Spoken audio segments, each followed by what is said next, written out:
What I witnessed on Rick Harrison's private jet will haunt me for the rest of my life. I never imagined that a short flight could lead me into such a mysterious world. The plane was not just a means of transportation, it was a suffocating space, where everything seemed to be hidden, containing stories that could not be told. Sometimes the people you meet in real life are not exactly what they seem to be on television. And I, someone who once thought I understood everything about Rick Harrison, now realize that the dark sides and secrets he keeps hidden go far beyond anything I could have imagined. If you're curious and want to know more, leave a 1 in the comments. And if you don't believe what I'm saying, leave a 0 so I know. Enjoy the video and don't forget to hit the subscribe button so you won't miss out on the next exciting stories. Thank you so much. Rick Harrison's Gulfstream 4 SP has no noticeable markings on the outside, no logos, no brand name. The glossy metallic gray paint reflects the sunlight like a mirror. But when the door opens, those who step onto the plane all agree that this is not just a plane for traveling. The interior inside leaves everyone speechless. Soft, sun-kissed brown Italian leather covers every seat, while dark ebony wood trim creates a luxurious yet somber atmosphere. On the veneered wood tables, baccarat crystal glasses are perfectly arranged.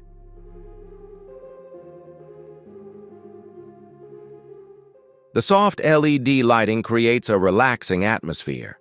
However, strangely enough, everyone feels as though they are being watched, as if the space itself holds a memory that no one can access.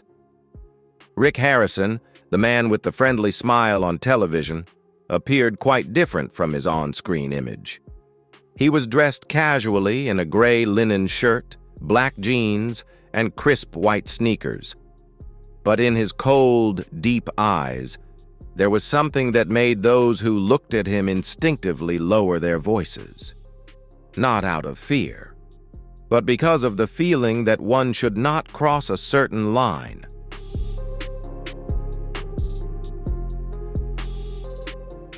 There were 11 people present in the cabin that afternoon.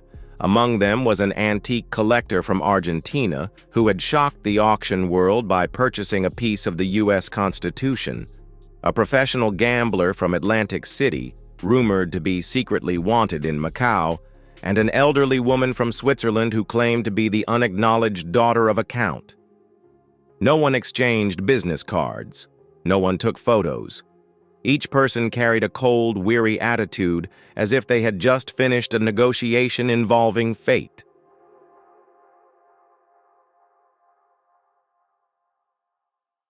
The flight was expected to last no more than 3 hours, but from the moment they entered the cabin, the atmosphere became unusual.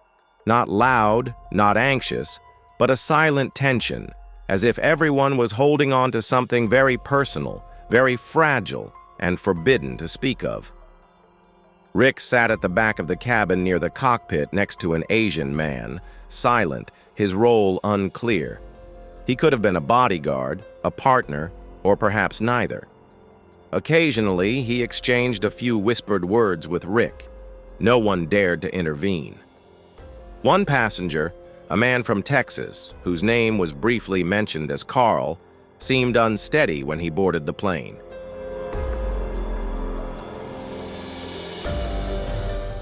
His eyes were darting back and forth, sweat soaking through his collar despite the stable temperature in the cabin. As soon as the airplane door was securely locked, Carl suddenly stood up, shouting, "This is wrong! Something's not right! I've seen it!" His voice cracked like metal being deformed.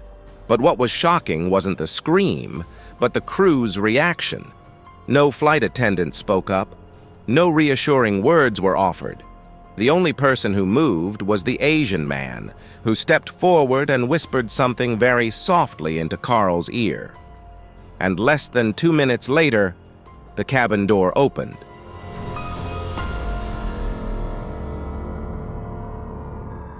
Carl was escorted off the plane without a word from anyone. Not even Rick. No one asked. No one discussed it. Carl vanished, as if he had never existed. From that moment, all whispers in the cabin ceased. Everyone withdrew into themselves. A woman opened an old leather-bound book, but her eyes weren't really focused on the pages. The man from Atlantic City clasped his hands together, his head slightly bowed as if he were praying. Another man, seemingly a tech entrepreneur, put on headphones and closed his eyes, but his legs trembled uncontrollably.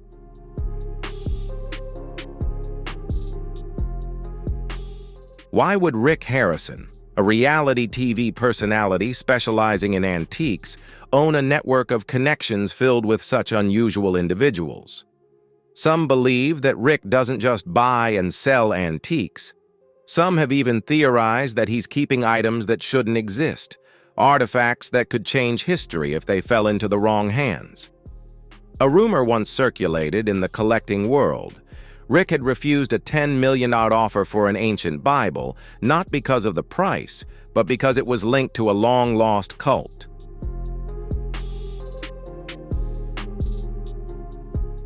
No one can verify it, but perhaps the presence of these strange things on the plane is not a mere coincidence. An American journalist once tried to approach Rick through his private flights.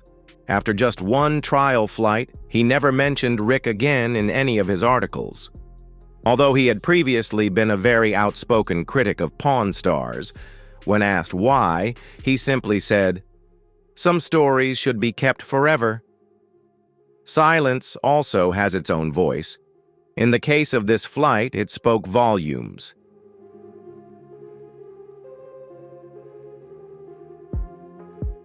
Rick Harrison, the beloved TV personality, had become a different figure in the sky. Perhaps that was his true self. Maybe in the air, where all surveillance systems are powerless, other deals are being made. Deals that never appear on TV. Faces that are never revealed. The plane glided gently through the twilight sky. Silent, but not peaceful. Hardened souls and secrets no one wants to mention.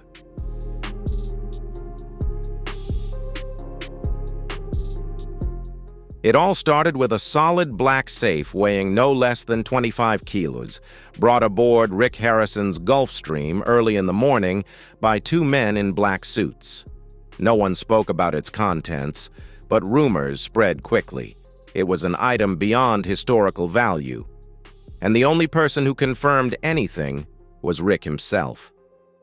Let's just say, if you know who Wyatt Earp is, this piece could change the way you think about the law.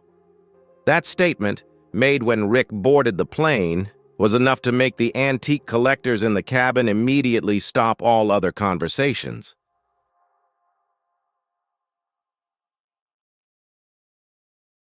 All eyes were on the safe, as if it could light up at any moment. Wyatt Earp, the notorious sheriff of Tombstone, is considered a legend of the Wild West, owning many personal weapons, but the number of verified weapons is extremely rare. A gun believed to have belonged to Earp, if authentic, could be worth millions of dollars. But if it's a fake, or worse, a sophisticated forgery designed to manipulate the market, the consequences would not just be financial. It would involve reputations, careers, and an entire underground network on the verge of exploding.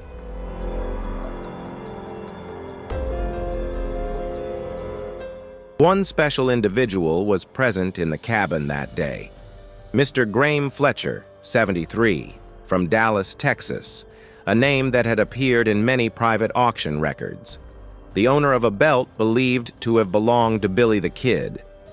Previously, he had exposed more than 12 Wild West heritage items that Rick Harrison had displayed on Pawn Stars.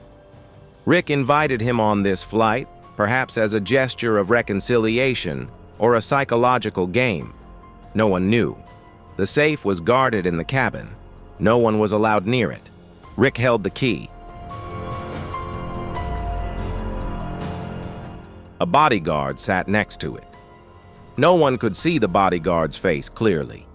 Shaved head, features like carved stone, but the shadow of the man reflected on the side of the plane every time he moved, enough to chill the cabin by a few degrees. After 2 hours of quiet flight, Rick suddenly stood up. He opened the safe. Each motion was slow, precise.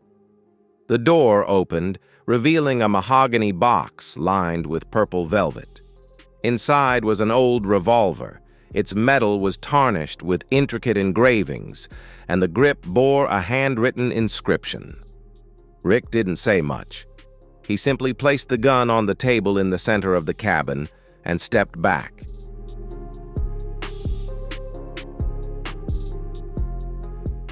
"Graham, look at this.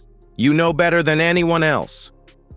The old man from Texas squinted, not approaching immediately, but eventually driven by either pride or professional curiosity, he moved forward.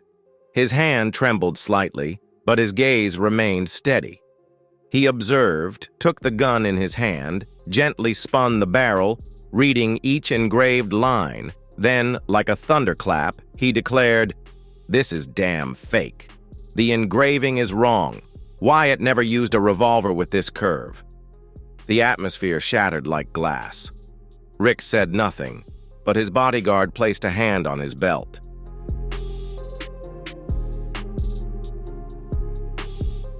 The movement wasn't too fast, but it was enough to make everyone in the cabin hold their breath.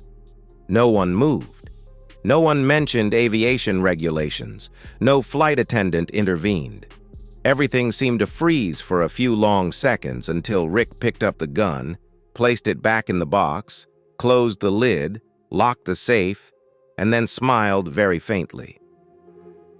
"I appreciate your honesty, Graham." Graham Fletcher returned to his seat, his face pale. From that moment on, he didn't say another word. His eyes were vacant, as if he had just lost something bigger than a gun.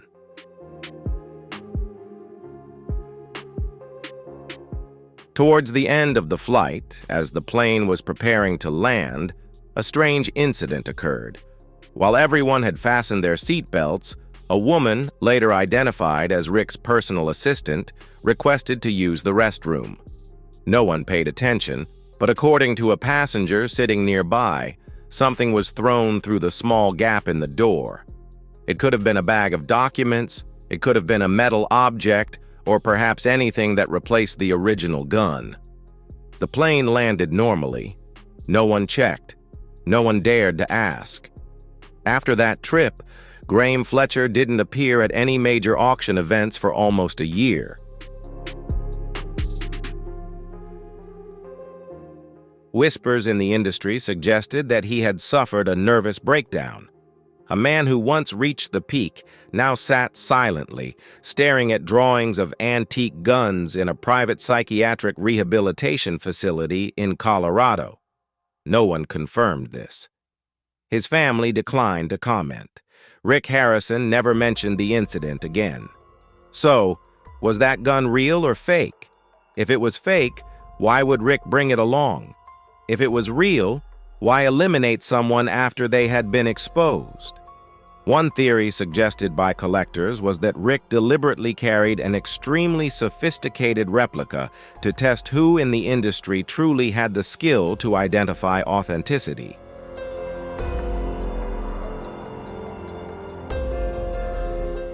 Those with discernment would be chosen.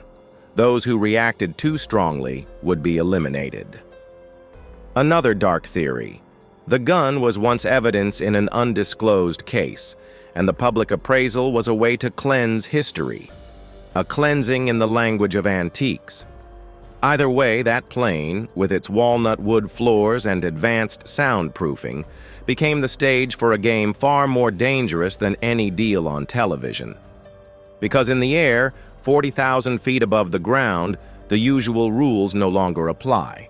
Only power, silence, and antiques capable of telling stories remain.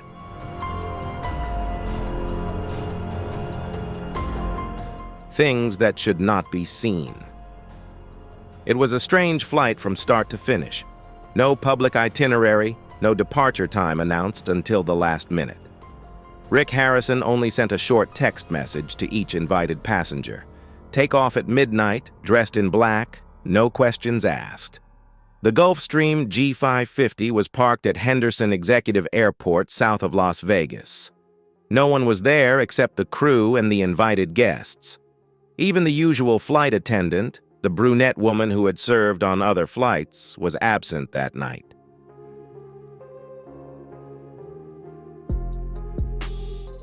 No explanation, no cabin lights. Everything seemed like preparation for a journey into absolute darkness. Rick sat in the middle row on the right. No smile, no words. His gaze, as usual, scanned over the people, but this time it was sharper. One hand holding a glass of whiskey, the other resting lightly on his knee, as if waiting for a signal from the outside world.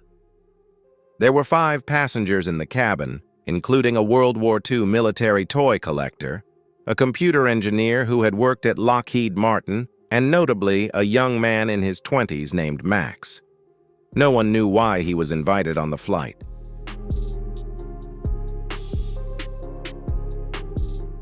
Max was the only one not dressed according to the dress code, wearing a silver-gray hoodie, sneakers, and a camera hanging around his neck. He sat by the left window. The plane took off slowly, heading north over Nevada. The sky was moonless, no sound other than the familiar hum of the jet engines. Everything was so quiet that the sound of ice hitting Rick's window echoed clearly. As they flew near the western airspace of Groom Lake, also known as Area 51, things started to happen. A brilliant green flash of light suddenly appeared outside the window.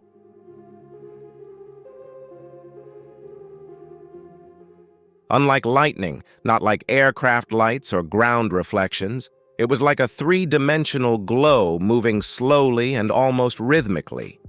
In that moment, everyone in the cabin looked out the window. Rick immediately stood up, his voice deep and firm. "Close the blinds now!" The only one who didn't comply was Max. He pulled out his camera, taking pictures continuously. His face pressed against the window, and just a few seconds later, a man appeared from thin air and snatched the camera from Max's hands. Not a bodyguard, not Rick. An unknown figure, silent, expressionless.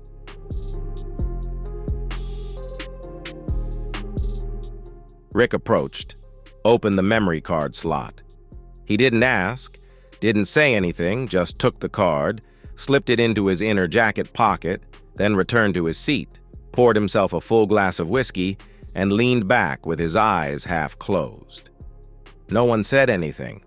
No one asked what was going on. But the incident wasn't over yet.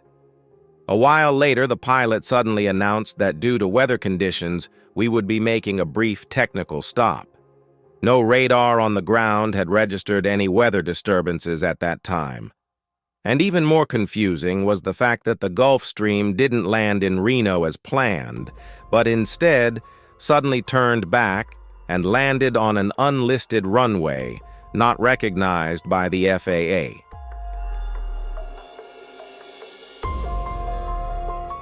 There were no runway lights, no control tower, just a desolate area with a steel hangar, its roof damaged, and an SUV parked nearby.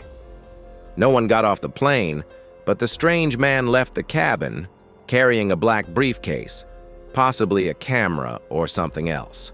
The plane took off again after 28 minutes. No one recorded it. No one spoke of it. No security cameras, no civilian radar picked up any signals. After returning to the original flight path, the atmosphere was even heavier. Max was hunched over, his hands clutching his head.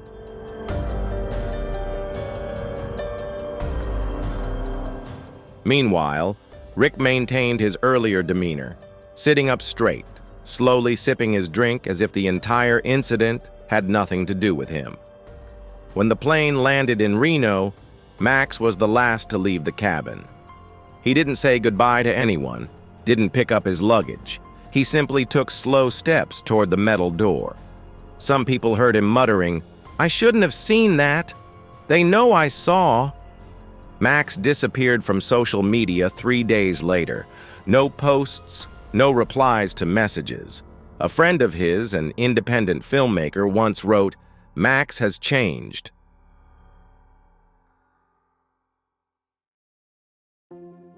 He didn't sleep. He just stared at the sky. But no one could do anything. No evidence, no photos. The memory card, the only piece of evidence, still lay in Rick's pocket that night. So, what was that green light? Some have theorized that it was a test drone, a type of stealth technology being researched by military contractors. Others say that Rick has indirect stakes in a private aerospace tech company, and that flight was merely part of an internal security audit.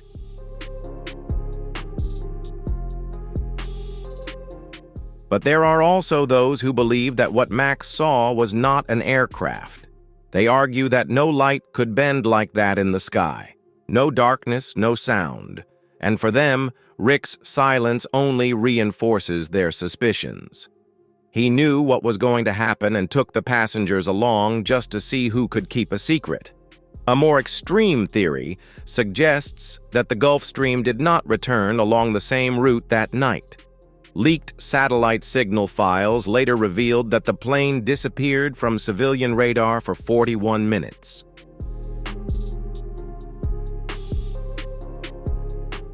A period of blackout that no one could explain. Rick has never commented on this, nor has anyone mentioned it on television. But perhaps for those who were on the plane that night, the question is no longer what they saw, but who allowed them to see it. And in the skies over Nevada, in that nameless land, it seems there are things that were never meant to be seen, even with just a glance through a small window.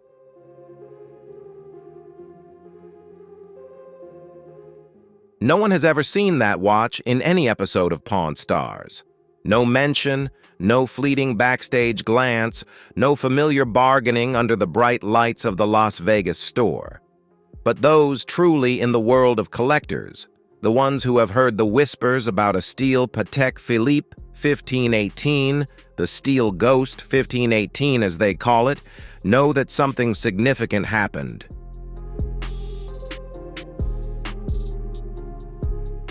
The plane that day departed from Geneva, landed at Teterboro, New Jersey, and then picked up Rick Harrison at midnight.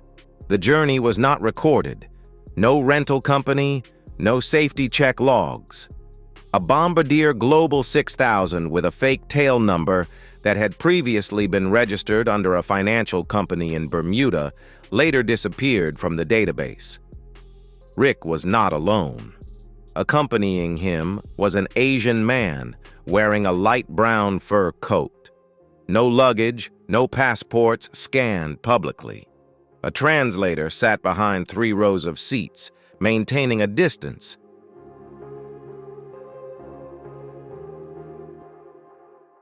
The fourth person, the central figure, was the only guest personally invited by Rick to board the plane.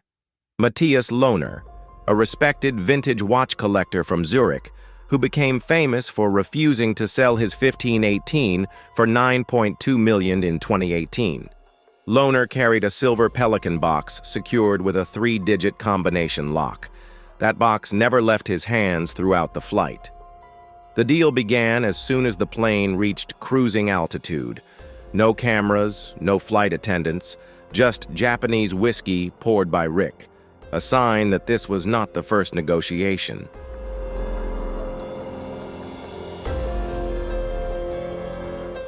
For the next 3 hours, whispers and phone numbers were exchanged in silence. Rick didn't take notes, didn't make calls.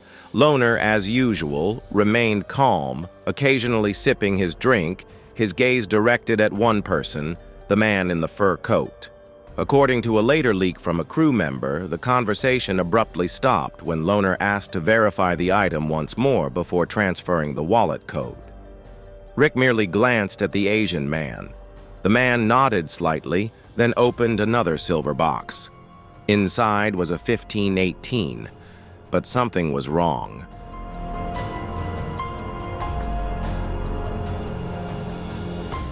Lohner didn't say anything for the next 10 minutes. Then he closed the box, placed his hand on his knee, and whispered, "This is not the one I brought." Rick didn't react. He remained silent. As soon as the plane landed in Venice, Rick left the plane first without saying goodbye. The Asian man and the translator also disappeared. Only Loner remained on the tarmac, tightly holding his briefcase, and no one knew what the briefcase now contained. 3 weeks later, a lawsuit was filed in Los Angeles court, alleging that an unidentified individual had swapped the genuine Patek Philippe 1518 with a sophisticated fake, causing an estimated loss of $1.5 million.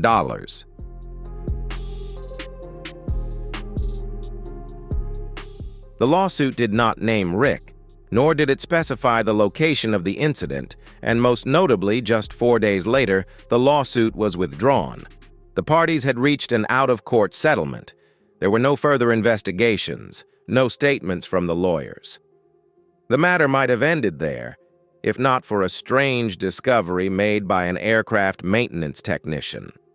During a routine inspection of the cabin lighting system, the technician discovered a miniature surveillance camera cleverly hidden inside the overhead light above Loner's seat. No one claimed ownership. There was no serial number, no signal emitted.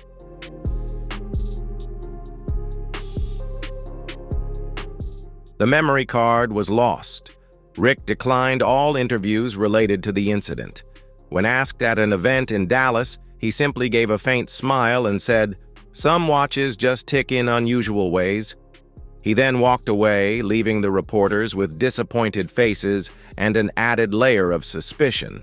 Since then, the collecting community has continued to speculate that the authentic 1518, with its original dial, box, and certification from 1943, is now in the hands of a big player in Macau.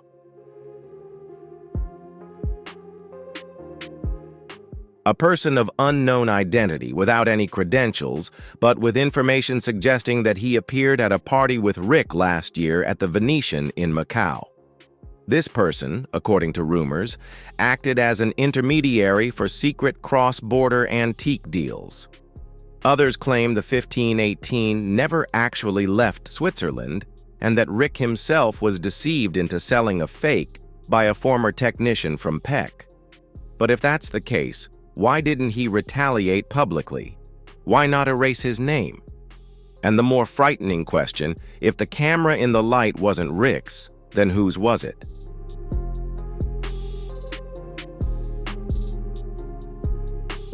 Who has enough reason to track him in a transaction that everyone involved clearly wants to bury? When items become too valuable, people no longer trade. They play a dangerous game. A game where the loser doesn't lose money, but loses their sanity. Rick understands that. And on that plane, perhaps he knew. Time is not measured by a clock, but by things that never appear on TV. That night, the sky was clear.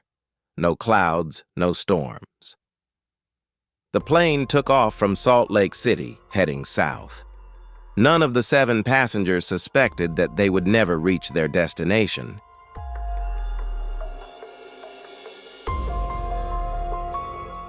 Less than 40 minutes after takeoff, the crew announced a pressure malfunction in the cabin. An emergency return was required. There was no loud alarm, no sirens. Only a disturbing silence filled the cabin. One passenger later recalled feeling as though his head were being squeezed between 2 rocks. A woman sitting near the back of the plane vomited up thin blood, then collapsed in her seat. No flight attendants were present. Only a man in a black shirt appeared from the cockpit, calmly handing Rick an oxygen mask, one that was unlike any provided to the other passengers.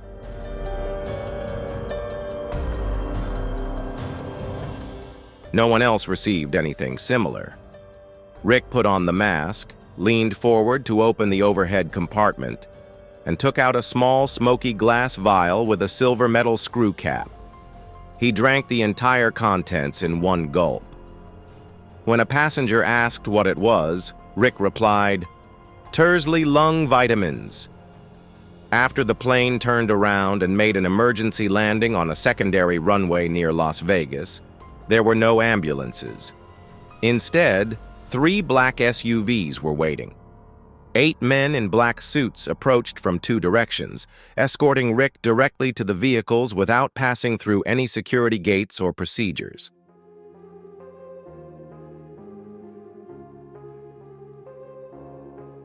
A group of reporters stood waiting, seemingly tipped off in advance, but they were blocked by 2 burly men who identified themselves as representatives of private aviation safety. No one was allowed to film. No one was allowed to ask questions. The very next day, during a press conference on civil aviation safety, the FAA did not mention the incident. When an independent journalist directly asked about the flight, a representative of the FAA coldly replied, "That incident falls under the classification of classified information, not subject to public disclosure under Title 49 of the United States Code, Section 4.123. This meant that no data logs, no reports, no audio recordings were released. Civil aviation experts, when approached with radar data and flight logs, confirmed that no pressure incident was recorded. The entire technical system, according to the records, operated normally in a suspicious manner. So, what caused all passengers except Rick to exhibit symptoms of gas poisoning? A theory later circulated among insiders. Someone had activated a small stream of toxic gas to leak into the cabin, enough to cause disorientation and dizziness without causing serious harm.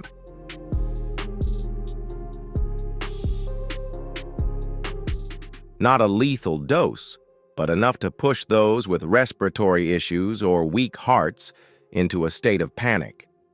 One remaining passenger in a later leaked account said, "I saw Rick put something into his mask. Not medicine, but a small red pill. After that, he didn't breathe heavily, didn't sweat, didn't say anything. He just stared out the window." A plane window at 30,000 feet. Outside, there was nothing, only darkness. Only one thing was certain.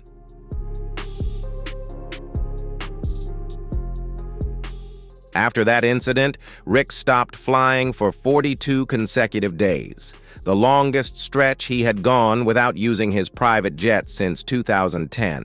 No interviews, no event appearances, no presence at the shop. When he returned, his eyes looked more tired, his skin paler, and for the first time, people noticed a silver ring on the ring finger of his left hand, engraved with miniature celestial patterns. It's unclear whether it was a collectible or a symbol of something that happened the night when every system was functioning normally.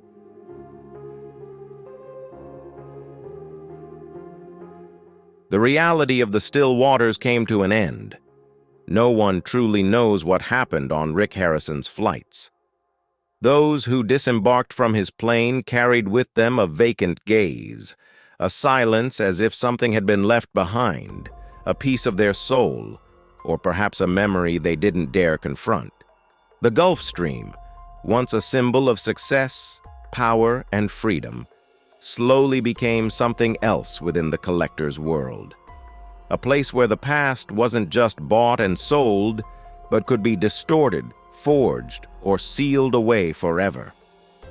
Rick Harrison, the king of the pawn shop, still appears regularly on television.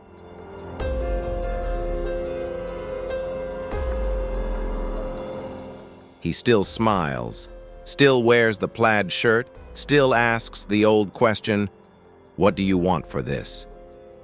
But to those who have faced him in that high-pressure cabin, Rick's smile now seems colder. His eyes are no longer just the eyes of a man who deals in antiques. They're the eyes of someone who has seen something they were never meant to see. There is an unspoken rule among those who have flown with Rick. Don't speak. No notes, no recounting, no sharing anything. No photos, no recordings, not even a scrap of paper. But of course, there are always those who break the rules.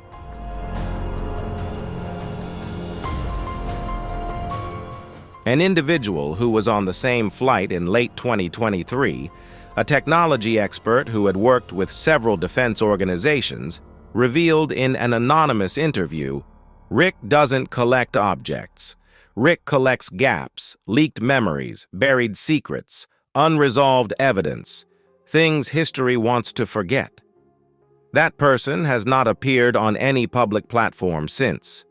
The story of the Wyatt Earp pistol, the Patek Philippe 1518, or the strange light in the Nevada sky, all share a common theme.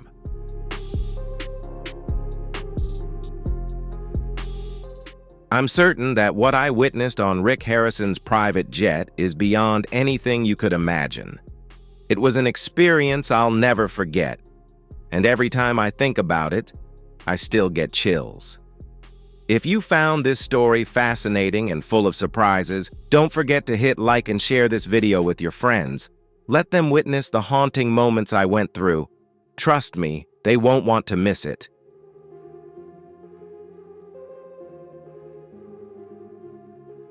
They vanish from mainstream information streams as if an invisible hand is curating everything. Not erased, but edited, like a reality show producer, leaving just enough to spark curiosity, but never enough to verify. Rick never answers the press. Every time he's asked about the rumors, he just smiles and says, "You know how stories get exaggerated, right? I just buy stuff." But can someone who just buys stuff really get access to artifacts that can't be publicly auctioned? Can a TV personality regularly associate with individuals whose backgrounds can't be traced?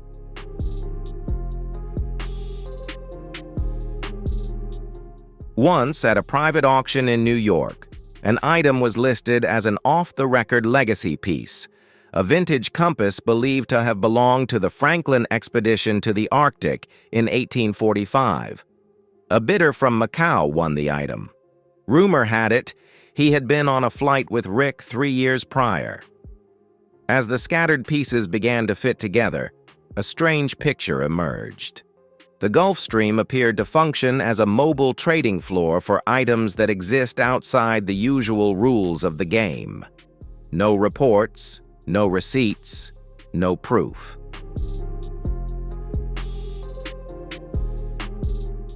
Only one thing remained consistently preserved: silence. Many theories began to surface, most labeled as conspiracies and quickly forgotten. But there are still questions that cannot be ignored. Does Rick truly possess artifacts that shouldn't exist? Were the passengers on those flights witnesses or accomplices in a larger plan? Were the incidents, air poisoning, hidden cameras, unregistered runways, merely coincidences?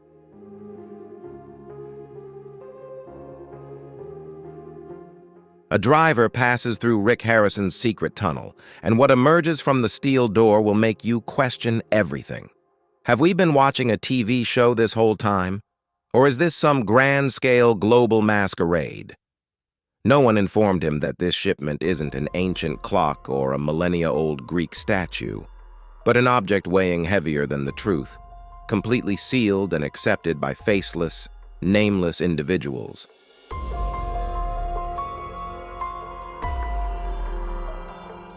The roar of machinery echoes from deep within the earth. The walls tremble as if something or someone is waiting.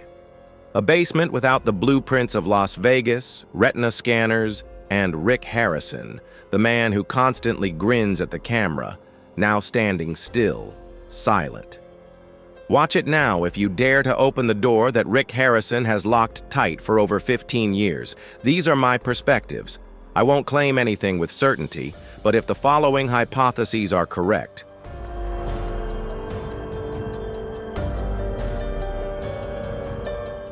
Chapter 1.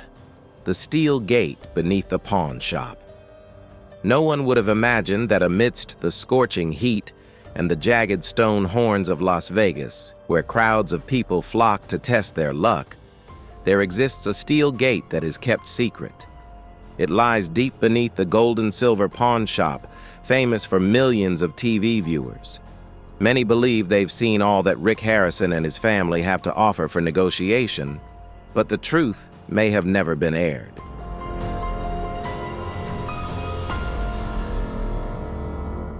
The story begins on a scorching June morning when a man, an amateur filmmaker who had briefly worked on the Pawn Stars show, decided to return to the shop with his old camera equipped with an infrared lens.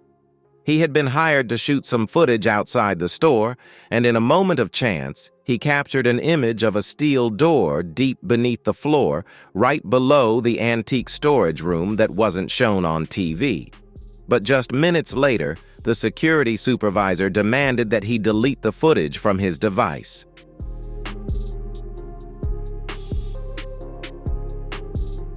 From here, the theories began to spread rapidly. Some former employees revealed that there was always a basement, but no one was allowed to enter except for Rick and a mysterious man who always wore a suit. According to them, items were brought up from there, dusty, old, and sometimes tightly bound with chains. A leaked construction document on a Reddit forum in 2017 showed that the original building design did not include any underground structure. However, during the 2012 renovation, a vague note was added regarding the reinforced auxiliary structure with an optional ventilation system.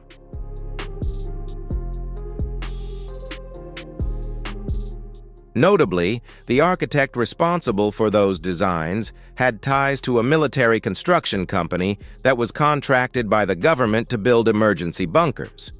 One of the most controversial details was in the area behind the shop. Locals often reported seeing silver trucks and RVs pull in at midnight and leave by early morning. No license plates, no lights, no people inside the vehicles. A delivery driver who wished to remain anonymous stated in an interview with a podcast specializing in strange stories from Vegas that,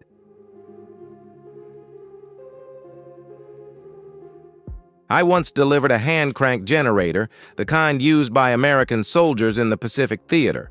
Rick signed off on it himself, but that item never appeared in any episode."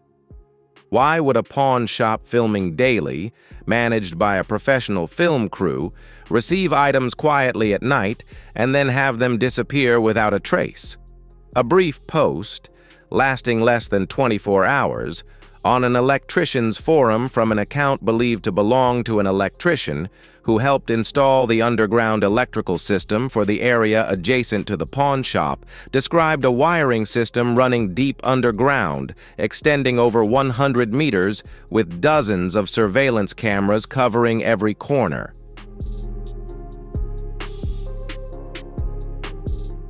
An important detail was mentioned.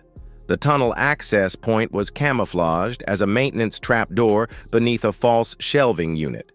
The post was later deleted and the account vanished. But shortly after, a satellite map from Bing Maps showed a rectangular structure resembling a bunker located between the pawn shop and an abandoned warehouse in North Vegas. According to land records, the warehouse belonged to an anonymous real estate company called Desert Ridge Holdings, based in Delaware, a state known for its shell corporations.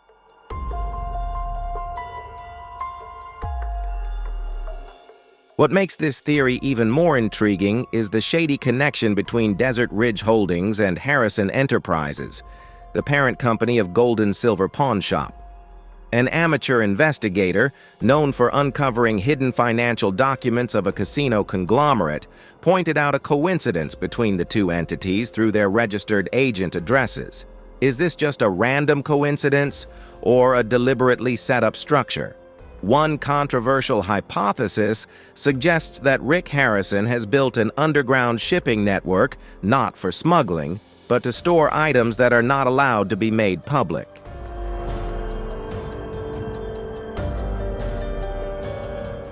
These could be historically significant artifacts that have not been verified, antiques tied to legal disputes, or worse, items seized by the FBI in old cases.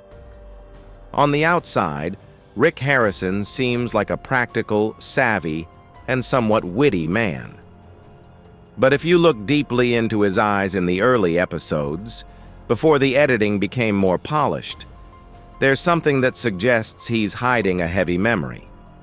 Perhaps that's what the steel gate in the basement is protecting. The most valuable things aren't always for sale, Rick once said in an interview in 2011.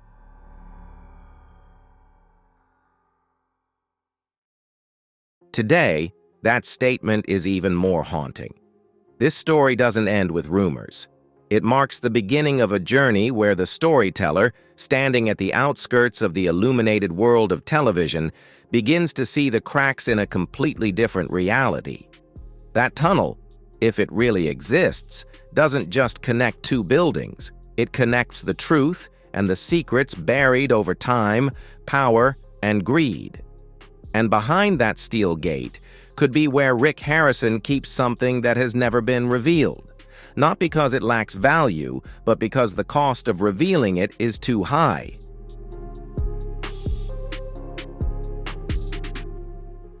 The corridor of forgotten collectibles. No wind, no sunlight, and no logical explanation for the items hidden within this corridor. A passage that those in the know coldly refer to as the corridor of forgotten collectibles. It's a secondary tunnel deep within the underground system of the gold and silver pawn shop, which a few former employees, now withdrawn into silence, call Rick's forbidden zone. Why is it forbidden? Simply because what lies inside is too sensitive.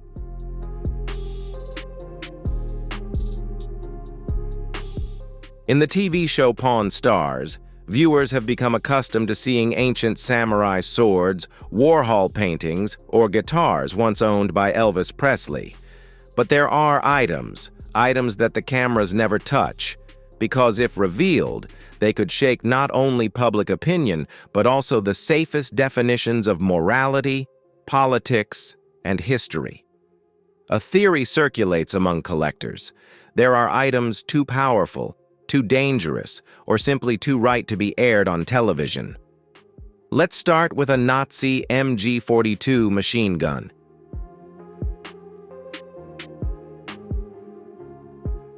One of the most fearsome, rapid-fire machine guns ever produced. According to a leaked memo from an unbroadcasted negotiation, it was valued by a European weapons expert at around $90,000. But just days later, the item disappeared from the inventory. No transfer records, no inventory documents, no one ever mentioned it, only whispers. It was taken to a place that only Rick and his shadow could reach.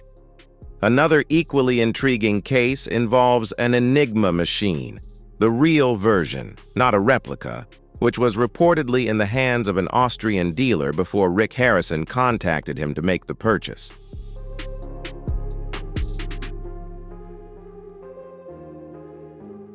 According to the original agreement, the item was supposed to be transferred to the National Military History Museum as a long-term loan, but no one ever saw it appear. Instead, a self-identified security guard at Rick's secret storage said, "It is hidden beneath layers of silence and steel."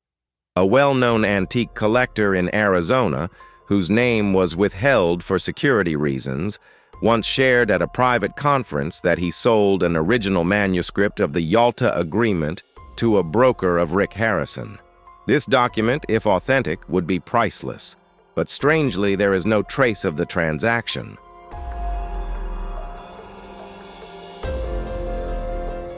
This item has never been made public, never seen at any exhibitions, and of course, has never appeared in any episode of Pawn Stars.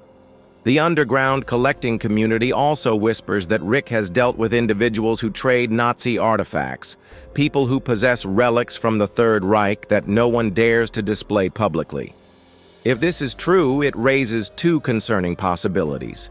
Either Rick is hiding a treasure trove of sensitive historical items, or he is interpreting history in a very personal way.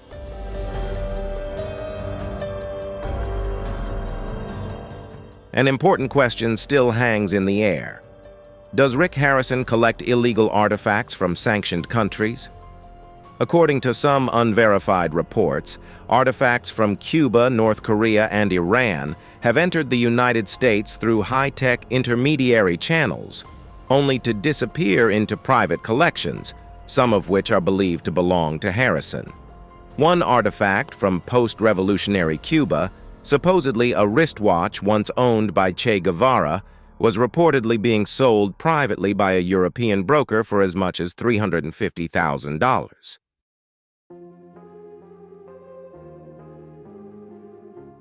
The last known trace of it led to Las Vegas, but it was never seen again. No exhibitions, no auction records, just a blurry photo posted on a collector's forum and quickly deleted. A theory has emerged. Rick doesn't sell these items. He keeps them because they are untold history. A historian once posed the question, if someone owns a collection of untouchable evidence, surely that person must have the ability to conceal it perfectly.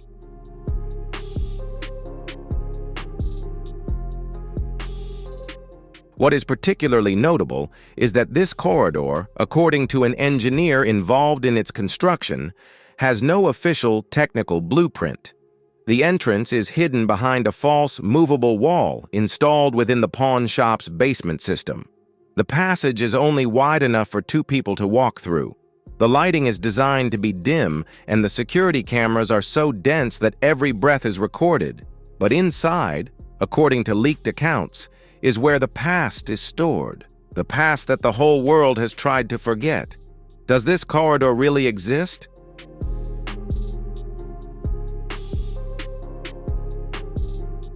Are the items that witnessed wars, treason, or international conspiracies lying dormant beneath the streets of Las Vegas, waiting to be revealed?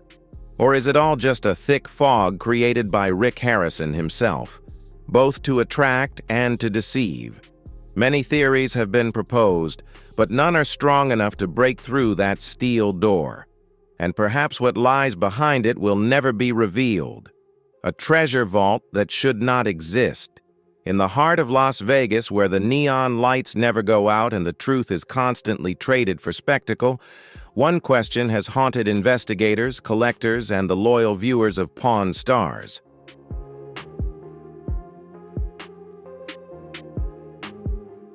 What is Rick Harrison really hiding beneath the pawn shop? In 2022, a strange video appeared on a forum dedicated to leaked sensitive information. The black and white shaky footage, seemingly shot with hidden equipment, showed a reinforced basement full of metal-coated boxes, antique rifles, and prohibited electronics.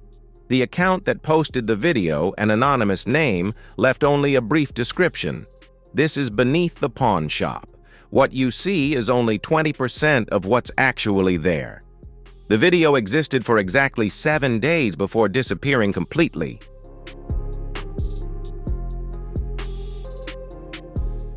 The account was locked. All copies were deleted, even on unofficial sharing platforms. Although it was only 38 seconds long, it was enough to ignite a wave of terrifying conspiracy theories. Rick Harrison owns a vault that isn't in the records, has no public code, and isn't recognized by the government, and inside it are items no one is allowed to touch. An engineer who once worked for an underground construction company in Nevada whispered via an encrypted email, "That structure is not for commercial purposes. It's a heavy-duty defensive structure."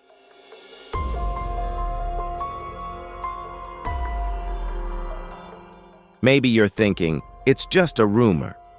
Well, let's take a look at the Nevada State Court records from 2016 in a civil lawsuit between a logistics company and a third-party intermediary transporting antiques from the Middle East. In the appendix, there's a note that reads, Mr. Richard K. Harrison was subpoenaed by federal agents for questioning regarding the possible smuggling of antiques across the southern border. That's right. The FBI once questioned Rick. No criminal charges, no convictions, but the records don't lie. Rick was subpoenaed to testify, and this information was never made public through mainstream media.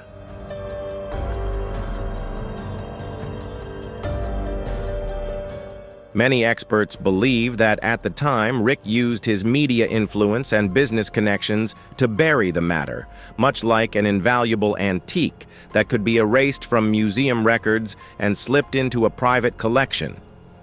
In 2015, U.S. Immigration and Customs Enforcement, ICE, launched a large-scale investigation into a smuggling ring dealing antiques from the Middle East, Africa, and Eastern Europe. Part of the investigation report, now leaked from an internal source, mentions one of the intermediaries under suspicion is a public figure from a popular reality TV show based in Las Vegas, known in underground circles by the nickname The Appraiser.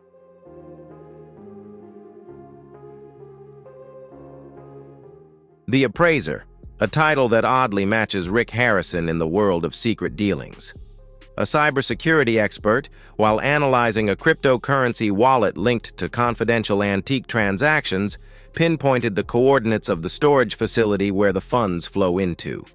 Interestingly, it matches the location of a warehouse once owned by Harrison Holdings, a company Rick controlled before it was dissolved in 2019. This vault was not registered directly under Rick's name. It was funneled through at least 3 shell companies, including one in Beas.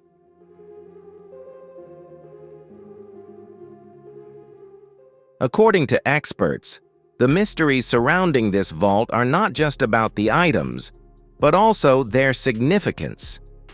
Why does Rick need to hide them? Who is protecting him from a deeper investigation? And why does every leaked piece of information quickly disappear from the internet? Some conspiracy theories suggest that Rick is a collector of forbidden truths. Someone is gathering the shattered pieces of history that the world wants to forget. Items that were once evidence of war crimes, secret treaties between governments, or military devices buried beneath layers of time. All of this could be hidden behind that thick steel wall.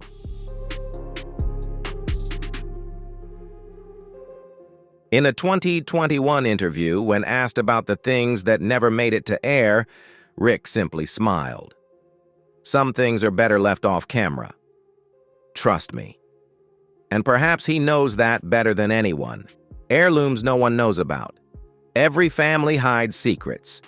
But the Harrison family, they don't just harbor secrets, they possess artifacts capable of rewriting an entire era. Richard Old Man. Harrison, Rick's stern, modest, yet wise father, won the hearts of viewers with his gruff attitude and extraordinary memory for history. But few people know that he wasn't just a lover of antiques.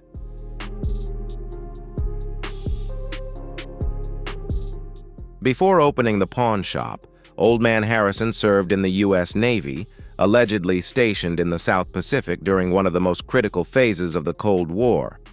A leaked document from military archives made public after the 2017 cyber attack contains a note stating, Officer Harrison was temporarily assigned to special logistics units involved in the preservation of Cold War-era materials and strategic artifacts. This means Harrison wasn't just guarding ammunition, he was guarding secrets.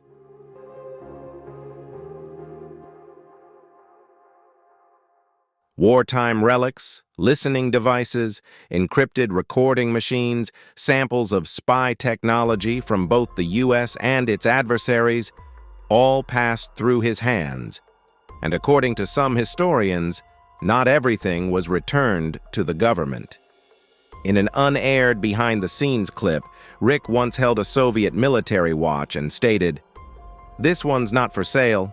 Never was."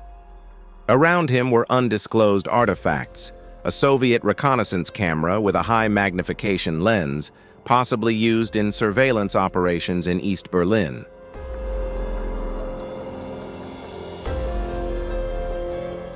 A Russian cryptographic notebook with a symbol system that doesn't match any publicly known NATO code.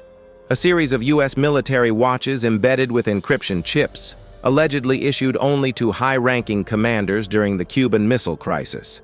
These watches were never aired, never appraised, and notably, never valued. In an interview with a relative of the Harrison family, when asked about the most valuable items, the person simply responded,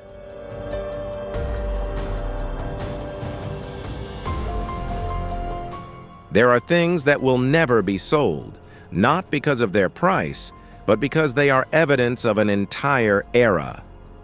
After Old Man Harrison passed away in 2018, the media reported that Rick was the primary heir, but they never mentioned what wasn't listed in the will.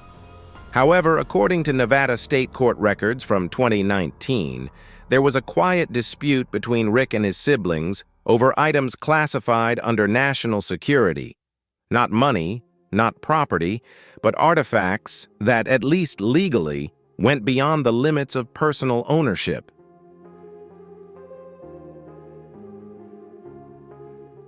A testimony in the lawsuit stated, "There is a safe located beneath the original pawnshop property. Only one family member knows the full access code.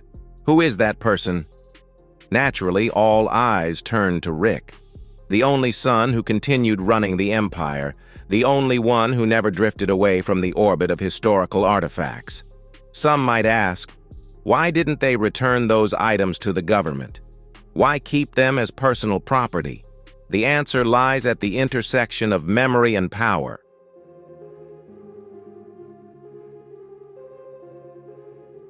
These items aren't just historical relics. They are fragments of a past that has never been fully told. A listening device capable of exposing covert operations from 1973. An unregistered map marked in red ink with locations that officially don't exist. An audio recording of a conversation between two high-ranking officers discussing nuclear crisis strategy. Selling them would disrupt the order of things, and Rick Harrison knows that. I've never seen Rick cry, except once when he opened the safe and found his father's notebook filled with handwritten notes.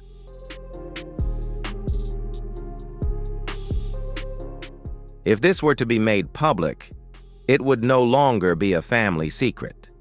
An anonymous relative of the Harrison family, escaping through a forgotten door. Las Vegas, where the stage lights and gambling never sleep, always has its unseen dark corners.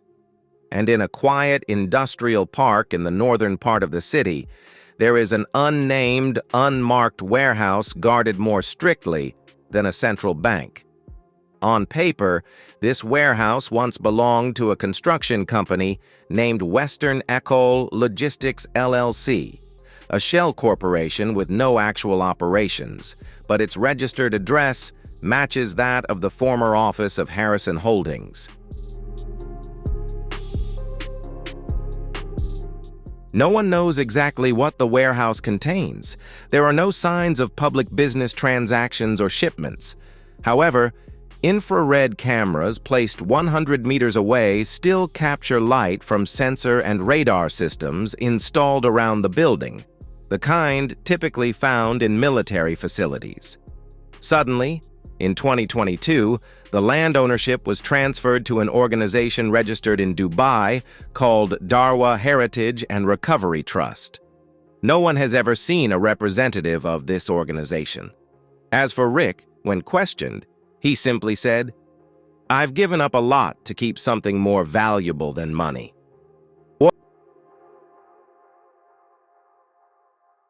One night in May 2023, drone footage captured an unbelievable sight. A convoy of specialized trucks, each carrying a steel-sealed container with military-grade barcodes, left the warehouse one after another. No license plates, no escorts, no sound except for the tires screeching on the damp concrete. The entire process lasted exactly 41 minutes. The next morning, the warehouse was empty, as if it had never held anything. A former security employee who had worked there said in an anonymous interview, they operated like a special operations team.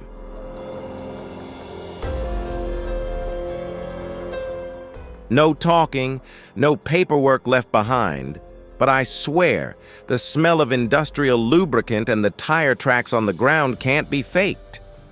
Since then, no one knows where the containers went. All that is known is that the last position detected by civilian GPS was heading toward Long Beach Port, where international cargo leaves the United States every day. In November 2023, Rick appeared in a special interview about family heritage and the ethics of collecting. When asked if he had ever kept items he shouldn't have owned, he gave a strange smile.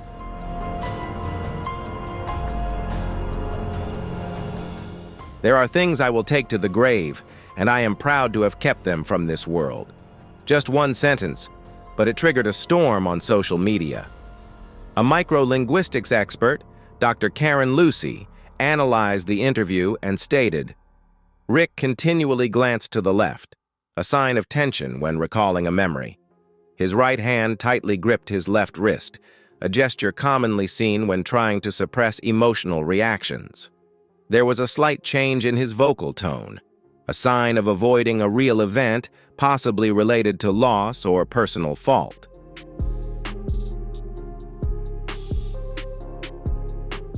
Dr. Lucy concluded, "Based on the nonverbal behavior, Rick Harrison is not just hiding one item. He is keeping a secret about the event that caused that item to disappear. Why was the warehouse emptied in the middle of the night? Why did the transfer records fall into the hands of an anonymous organization from Dubai?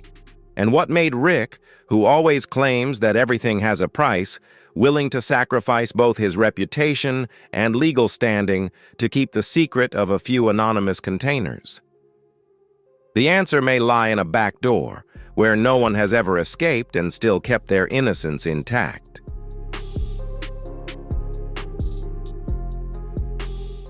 Rick was never one to show fear. But then, he started changing the store locks every week and trusted no one. That's not the behavior of a businessman. It's the behavior of someone who has seen something that shouldn't exist. A locksmith who worked for Harrison Pawn from 2020 to 2023. The conclusion: the Pawn Stars or the gatekeepers? Amid the blinding television lights, Rick Harrison appears with his familiar demeanor, rough, blunt, dryly humorous, and exceptionally sharp when it comes to antiques.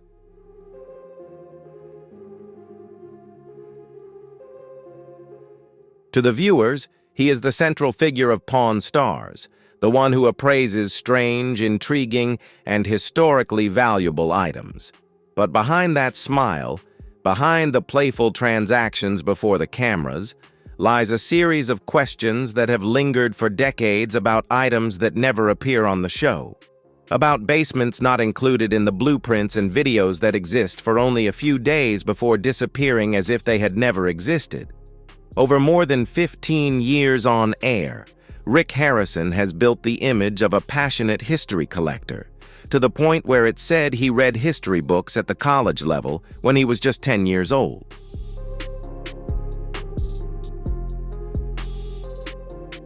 But it is that very passion that has become the core of countless conspiracy theories surrounding him. That Rick doesn't just collect antiques for fun, but is also a collector of hidden fragments of history, things that were never meant to be made public. From the nearly $100,000 Nazi-era MG-42 machine gun that vanished from storage, to the authentic Enigma machine that was allegedly turned down by the National Military History Museum at the request of a third party.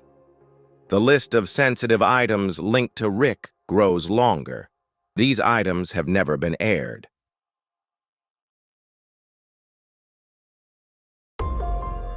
And then people started asking, is Rick only showing us a small part of history? Is the rest, the dangerous, sensitive part that could shake public perception, being hidden forever? The story became more serious with leaked investigative reports from ICE and civil court records from the United States.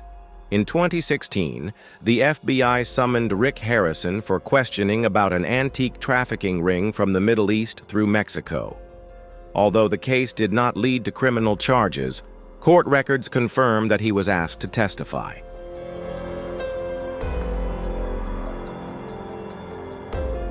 A 2015 report even mentions a famous reality TV personality in Las Vegas, using an alias that matches Rick's in the underground antique trafficking world. Cryptocurrency transactions led to a secret warehouse, the coordinates of which matched a warehouse once owned by a subsidiary of Harrison Holdings. Then in 2022, everything started to spiral out of control. A black and white video leaked online, captured by an old security camera, showing a secret basement filled with metal-coated boxes, wartime artifacts, and ancient weapons.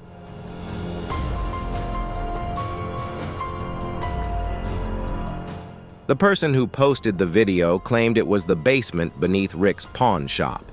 The clip disappeared after a week, and the account of the poster left no trace.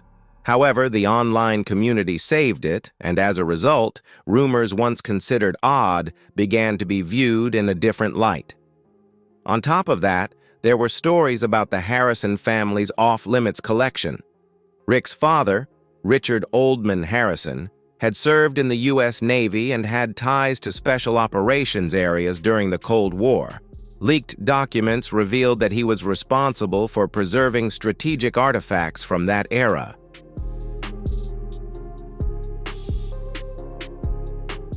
Items such as military watches, Soviet reconnaissance cameras, and code books appeared in behind-the-scenes videos, but never made it onto the show. After the elder Harrison's death, the family was said to have had an inheritance dispute, and court records mentioned items related to national security.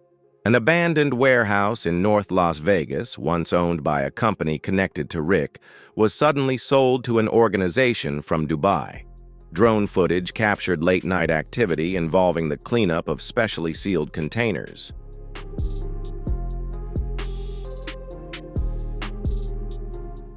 A former security employee stated that they cleaned it out as if it had never existed, but the smell of oil and tire marks on the ground don't lie. The question is, what would compel an abandoned warehouse to be quietly cleaned out at midnight with military-grade security? And in the midst of the chaos, Rick appeared in a 2023 interview with a statement that sent chills down people's spines. "There are things I will take to the grave, and I am proud to have kept that secret."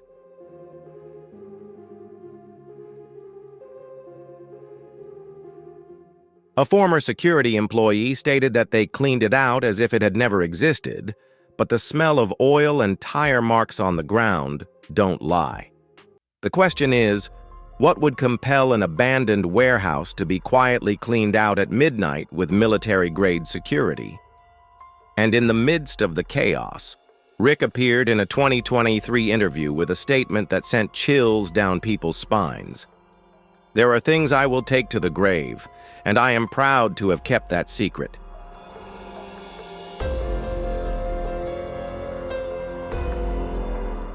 We may never know the true answer, but if even a small part of the theories mentioned above is true, then perhaps Pawn Stars is not just a TV show. It is a layer of pop culture concealing a deeper, darker, and more influential system than anyone ever imagined. One thing is certain, Rick Harrison is no longer just the negotiator of the value of an old coin.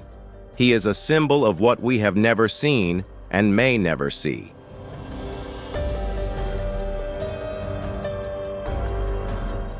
So there you have it. What I witnessed on Rick Harrison's private jet was truly an unforgettable experience. The shocking and haunting moments will stay with me for the rest of my life.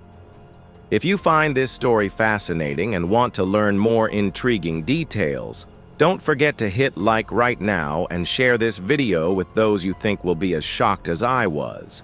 Help me spread the word, and be sure to subscribe to the channel so you don't miss the upcoming videos, where I'll continue to share the surprising and exciting experiences I've had. Thanks for watching, and I'll see you in the next video.